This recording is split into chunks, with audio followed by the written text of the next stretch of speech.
Hello everyone, সবাই কেমন আছেন? আর এই যে দেখুন আমাদের ভুট্টো গাছগুলো অনেকটাই সুন্দর হয়েছে।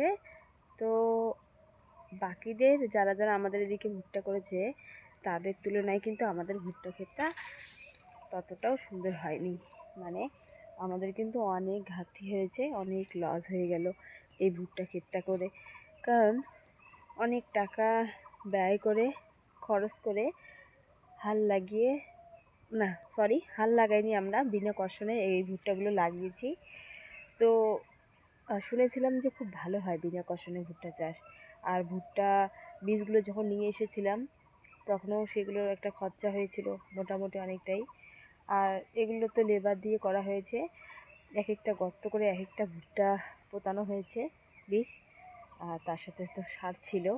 তো বুঝতেই পারছেন, নিজেরা যেহেতু করতে পারি না, লেবার দিয়ে করতে হয়, তাহলে কতটা ব্যয় হয়। তো সেই ক্ষেত্রে কিন্তু আমাদের ভুট্টাটা ততটাও ভালো হয়নি। এই যে দেখুন ভুট্টা গাছগুলো এক একটা অনেকটা ফাঁক ফাঁক করে হয়েছে, কারণ এই ভুট্টা বীজগুলো যেগুলো পুঁতিয়েছিলাম সেই ভুট্টা বীজগুলো মার দিয়েছে, নষ্ট হয়েছে। তো অন্য ক্ষেত থেকে আরও বাকি চারা তুলে এনে এখানে লাগানো হয়েছে, তারপরে এই ভুট্টা ক্ষেতটা এরকম হয়েছে। তা না হলে কিন্তু আগে যেরকম ছিল সেই সময়টা একদম ভুট্টা ক্ষেতটা ফাঁকা ছিল, একদম ফাঁকা ছিল। তো চারা নিয়ে এসে লাগানোর পরে একটু ভালো হয়েছে, মানে একটু সামঞ্জস্য এসেছে ভুট্টা ক্ষেতে।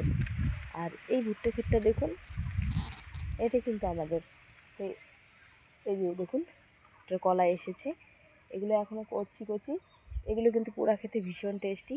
আর এগুলো কর্নফ্লাওয়ার বানা যায়, সেটা তো আপনারা জানেনই। তো আমি আপনাদের একদিন বানিয়ে দেখাবো।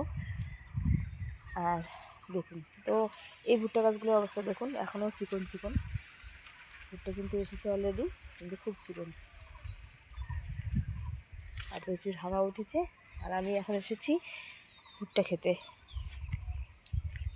তো আমাদের এদিকে এই বছর বোরো ধানটা খুব কম লাগিয়েছে, সবাই ভুট্টাই লাগিয়েছে। তো দেখুন, আর ওই দিকটা দেখুন, ওই দিকটা অন্য লোকের। এই ভুট্টা ক্ষেতটা দেখুন কীরকম একদম কসকসে দেখাচ্ছে। আর ভুট্টা গাছগুলোও অনেকটা সুন্দর পরিপুষ্ট হয়েছে। তো যাই হোক বন্ধুরা, এতটুকু দেখানো ছিল আপনাদেরকে। সবাই ভালো থাকবেন, সুস্থ থাকবেন। আর আমি ব্লগ ভিডিও বানাই ইউটিউবে, তো যেদিন সময় পাই রোজ দিন বানাতে পারি না। আমার একটা ছোট্ট পুচকি মেয়ে আছে। তো টাটা, সবাই ভালো থাকবেন।